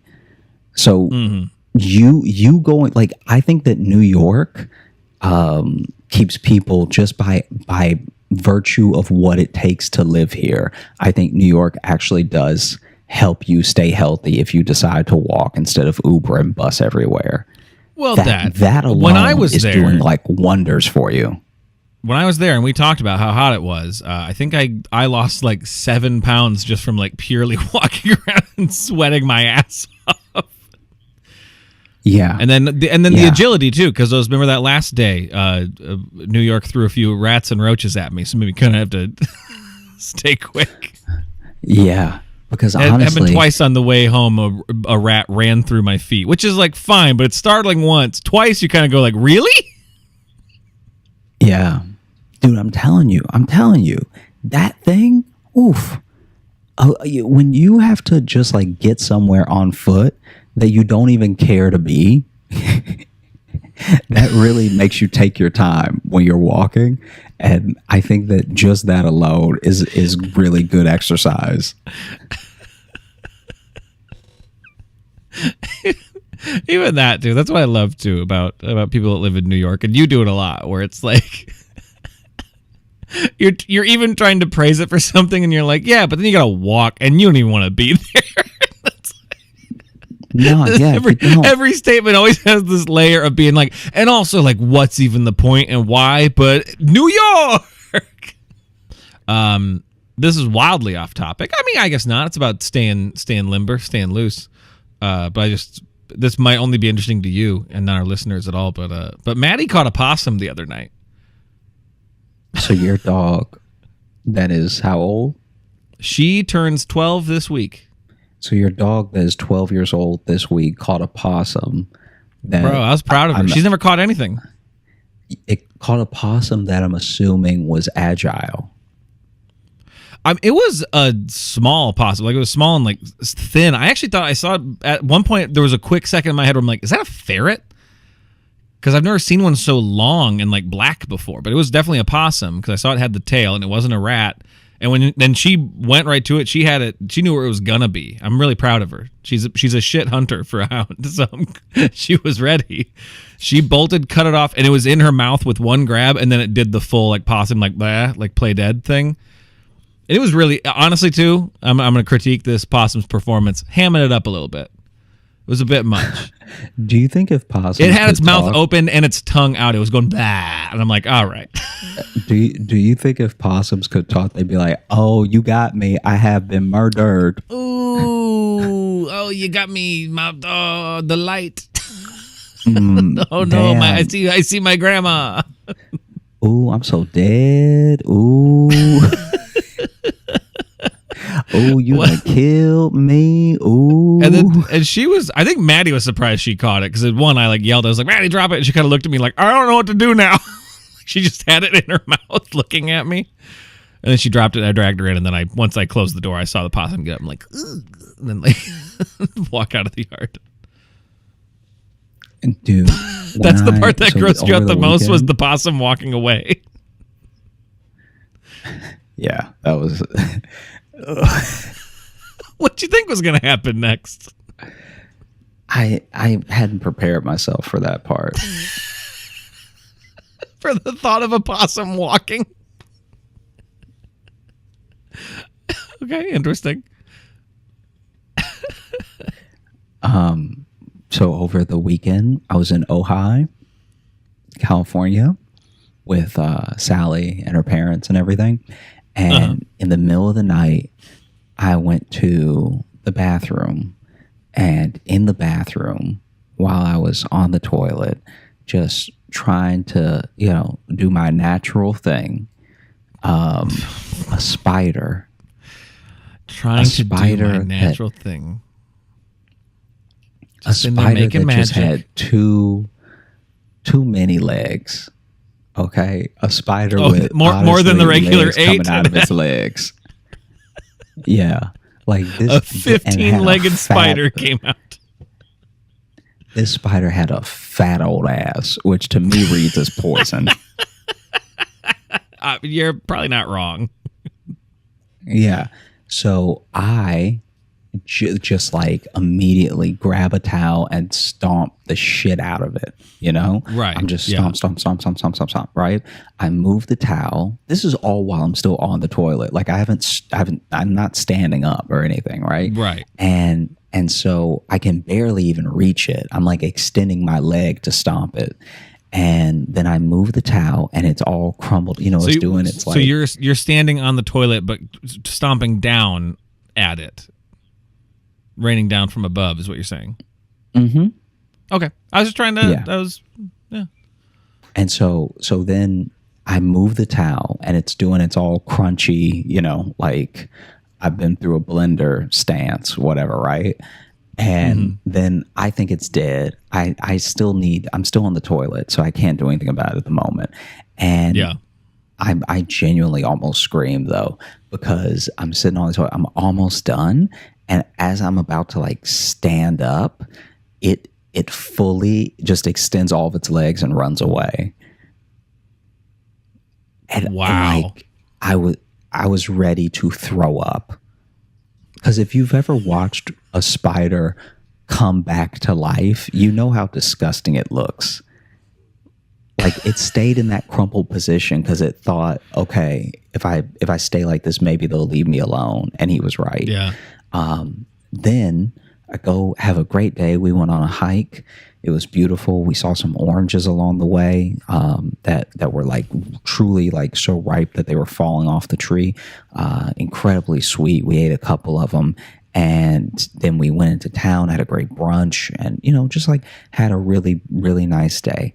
Then that night, I go to the bathroom again, and this is I'm pretty regular. I don't want to brag, but I go to the bathroom again. And as I am on the toilet... Shut the fuck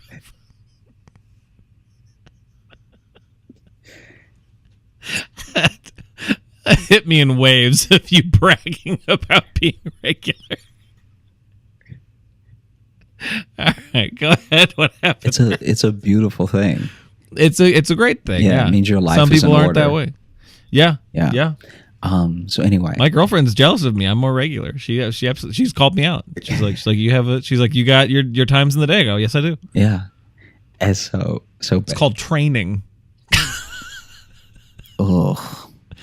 Huh? Come on. It's called aspiring to greatness. Oh God. Okay. So anyway, I go to the bathroom again, and I'm in the same position, just vulnerable. Okay, pants down, knees up. All right. That's the way I like to fuck. And so, you said it in the perfect rhythm. I couldn't help but say it. What I can only assume is the same spider comes from under this set of like drawers that are in the bathroom, and I'm like, he's asking to be murdered now. Like now he's actually asking. So I laid a trap. I dropped a washcloth on the floor and let him walk on it, and then I threw the towel over, and then I stomped it, because now there's nothing flat for him to like weasel around with. He can't like shimmy and everything. He's between two textured surfaces that are going to be smushed together. So now I got him right in my mind. Now I got he's done. But what's that? He's behind you with a gun. And so then I stop. I finish using the bathroom. I stand up, right? I regular check again. I check, very regular amount of time. I'm not a freak. I check again, and he's still there. I then go, and this is my fault. I did this to myself, okay? This is not a good thing that I did. But just out of the fact that he defied me once, and then I lost him, and now I got him again, and I laid a trap for him. I think it's Macho Man Randy Savage's People's Elbow, right? The People's Elbow is The Rock, but Randy Savage did the Flying Elbow. The atomic elbow. I'll show you what I did, and you tell me who it belongs to. Okay, I went ahead and I slapped. I'll just say the two elbow moves. I slapped the elbow, and I did a little jump, and I came down as best as I could. The problem is when I went to that hurts when you do it. When I went on the floor. When I went to come down in the bathroom, I slipped on a different towel, and so I I nearly put my elbow through the wall. 'Cause because as I was coming down, it just threw my trajectory off. Like now I'm falling, but I'm more falling towards the wall. And when I went to, I didn't try it again. When I went to move the towel, the spider was gone.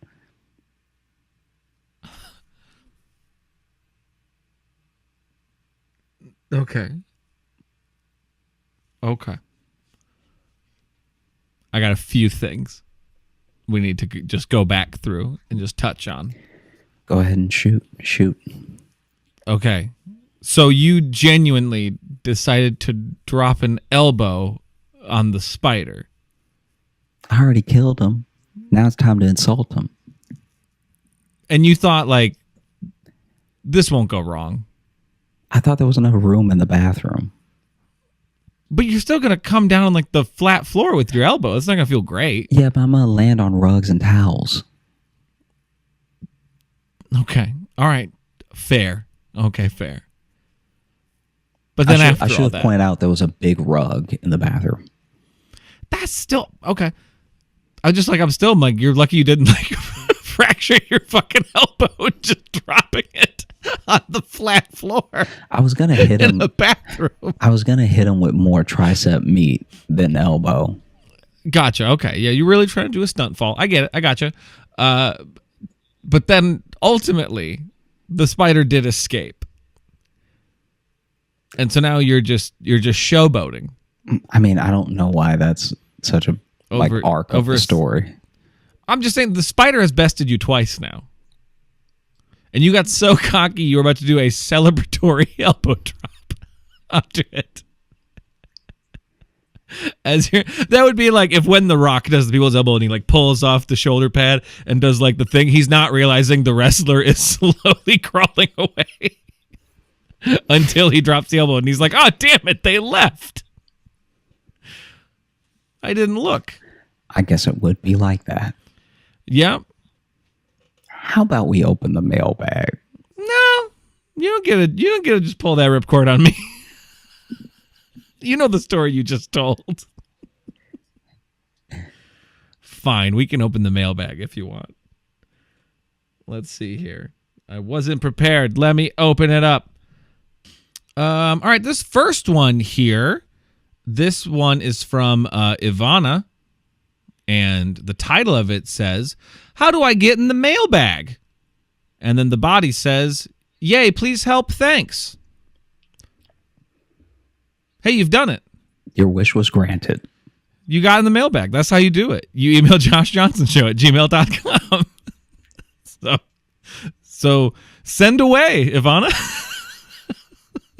You've done it. That's so fun. Congrats. I love that. Because it's also like the way to do it, and they nailed it. So Ivana killed it. It's perfect. All right. This next one here, this is from Daniel, and I figured this one's on topic because it's called Puking at the Gym. And we just had stories of gym craziness and unfortunate bathroom craziness with your spider fight. So let's see. This is from Daniel. Hey, Josh and Logan. Over the past year or so, I have discovered Josh's stand-up and really enjoyed all that I could find on the internet. When I found out that y'all were hosting your own podcast, I knew I had to check it out. Since listening in for the first time, I have been listening to you all every day and have thoroughly enjoyed each episode since. I particularly enjoyed the episode Say Something Dummy, partly because of the ridiculous story, but also because Logan's infectious laugh. Great stuff. That one, I really got broke in that one. So, but also, if they just recently discovered the show, I think that was episode 99, wasn't it? Like, I think so. God damn. Just, God, some of y'all are amazing. Just the way you sprint through, like I don't know. Anyways, I wanted to share a story with you that I think you might get some amusement out of. My whole life, I grew up overweight and very insecure about my body. I was never proud of how I looked or felt, and in the summer of 2018, I decided that I was going to change that once and for all before I started college. I decided to join a gym, and one of my best friends, who had been working out consistently for a few years at this point, Prior to this, I had never had any official weight training or gym experience in my life. However, I did play sports for most of my life, so I was not entirely unsure of myself when I first walked into the gym. However, where I was a total novice was in the kitchen. For most of my life, I had the diet of a middle schooler. Pizza rolls, fudge rounds, potato chips, and that good Southern cooking is what I grew up on. This was also the food that I ate when I first initially started working out. I bought every kind of supplement that I could get my hands on, protein powders, pre-workout, BCAAs, you name it, I bought it. You might now be able to see where this story is going, but if not, I promise I will arrive to the point soon. I love a pre-story tease. You might see where this is going. If you don't, I'll tell you. One day I decided that I wanted to go to the gym to work out. However, I was hungry at the time, and I was not about to go to the gym on an empty stomach. Lucky me, my family had ordered pizza the night prior, so there had been plenty of leftover pizza for me to eat. So I regretfully ate more pizza than I should have, guzzled down my pre-workout concoction, and headed to the gym. On the way to the gym, I began to feel an uneasiness in my stomach, but I was filled with #brotivation. Thank you, and was not about to be stopped by a little bit of a tummy ache. Once arriving to the gym, Once arriving to the gym, I decide that it is time to do some back exercises. So like any other gym bro, I sat down at the rowing machine to start my beginning sets. I should also note two things at this point. One, I arrive at the gym around 6 p.m., which is the absolute rush hour for the gym. There were people everywhere, and I was practically shoulder to shoulder with everyone in the gym. Two, the rowing machine I was using was in the literal middle of the gym, which meant that I was surrounded by people and mirrors on all sides. Okay. All right, back to the story. I think he's putting that like out of game, in game. So I sit down to begin my sets, and my stomach is feeling uneasy. I complete set 1, no big deal. However, set 2 was a different story. As I am performing my second set, I can feel the unholy mix of pre-workout and pizza, and my stomach begin to return to the surface. Stricken with fear of what was about to happen, I panic and freeze. Then the unthinkable happened. I puked onto the rowing machine in the middle of the gym during the middle of rush hour. I sat there in the middle of the gym with the nastiest mix of stomach acid, pizza, and pre-workout you have ever seen, just sitting on the rowing machine. That sounds like it would look like the slime from Ghostbusters 2. It also would be, because it's a rowing machine, it'd be so funny if he slid back while it happened. Oh, and like fell off the back of it. Like, bah! Pushed him.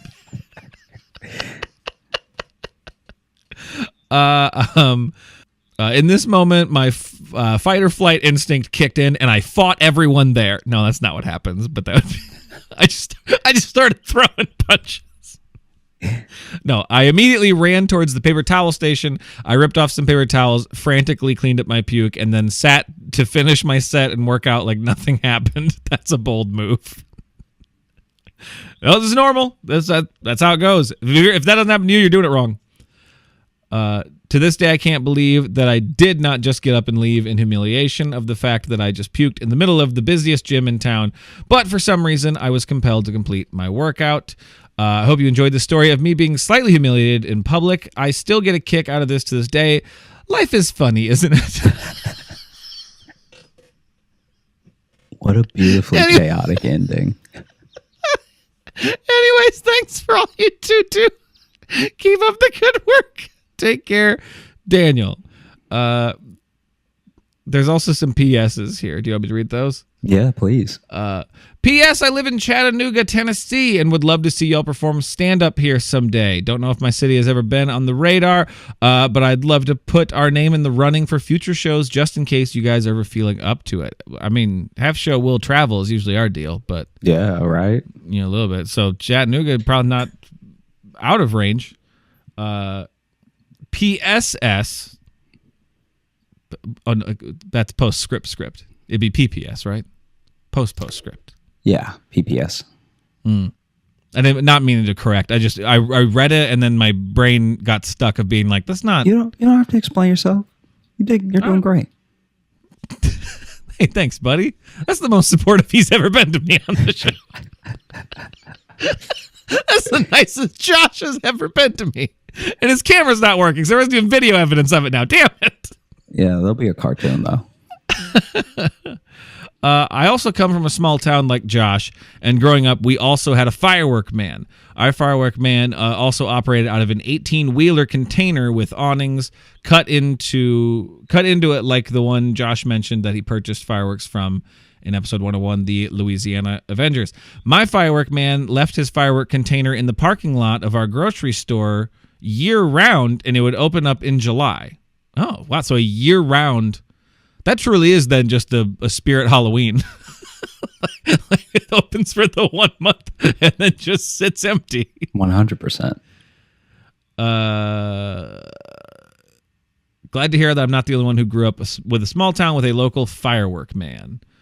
Maybe my town was just too small to even have a firework man. Maybe you guys were big small towns. We didn't even have a fireworks industry in my hometown.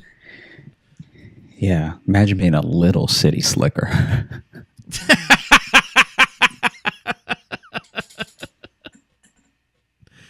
Yeah, that's probably good, huh? Yeah. We're just going a little short on this one, but thanks so much for listening to the Josh Johnson Show. We had a great time recording. I hope you had a great time listening. If you are looking to catch up with us on any of the socials, you can find me at Josh Johnson Comedy on Instagram, Josh Johnson on Twitter, Josh J Comedy on Facebook, and Josh Johnson Comedy on TikTok and YouTube, where we're going to be posting clips and full videos of the show. And if you're looking for Logan, you can follow me on Instagram at Logan M. Nielsen. And if you want to get in the mailbag like those people there, you can email us, joshjohnsonshow@gmail.com. Or you can also leave us a 5-star review on Apple Podcasts, which we also like to read in the air. And I just had some sent to me, actually, from our Canadian iTunes reviews. Oh, wow. Our buddy D sent me a couple. So maybe we'll have to read, now that I have some international iTunes reviews, maybe we'll read some next time. Yeah, please. And you can also, what's the next thing I say? It's about the Patreon. That's what it is. So if you join our Patreon, patreon.com/Josh Johnson Show, we have bonus podcasts there, bonus video stuff, and access to past virtual live shows, full replays at a certain level, which we'll probably be doing one of those here soon. We'll be posting. We haven't scheduled that yet. Yeah. The next virtual show. Well, we're going to do it again this month. Yeah, so it's going to be fun. Keep an eye out for that. Follow us on all those socials to get those details. Come on through and watch yourself when you work out. Be your own spotter, you know? Be careful. Be your own spotter. Now, that's kind of inspirational. I like that. And it can be taken either way. Like, be your own spotter at the gym. Be your own emotional spotter. You know, take care of you. Be your own heart spotter. Heart spot doesn't sound good. That sounds like something that'll kill you. Yeah, that sounds really bad. Yeah. Ooh, you got a heart spotter. Ooh. Killed him. One of that killed my uncles. Yeah. Well, Yeah, heart spotter seems like it'll do you in. Yeah. That's the Widowmaker, the old heart spotter. It's hard to say quick, too. I'm just going to see how long I can drag out this. Because I have a heart spot. Yeah, the heart spot's really... Yes, slurred speech is the first sign of a heart spotter. Well, all right. I'm going to call my doctor. Thanks for listening.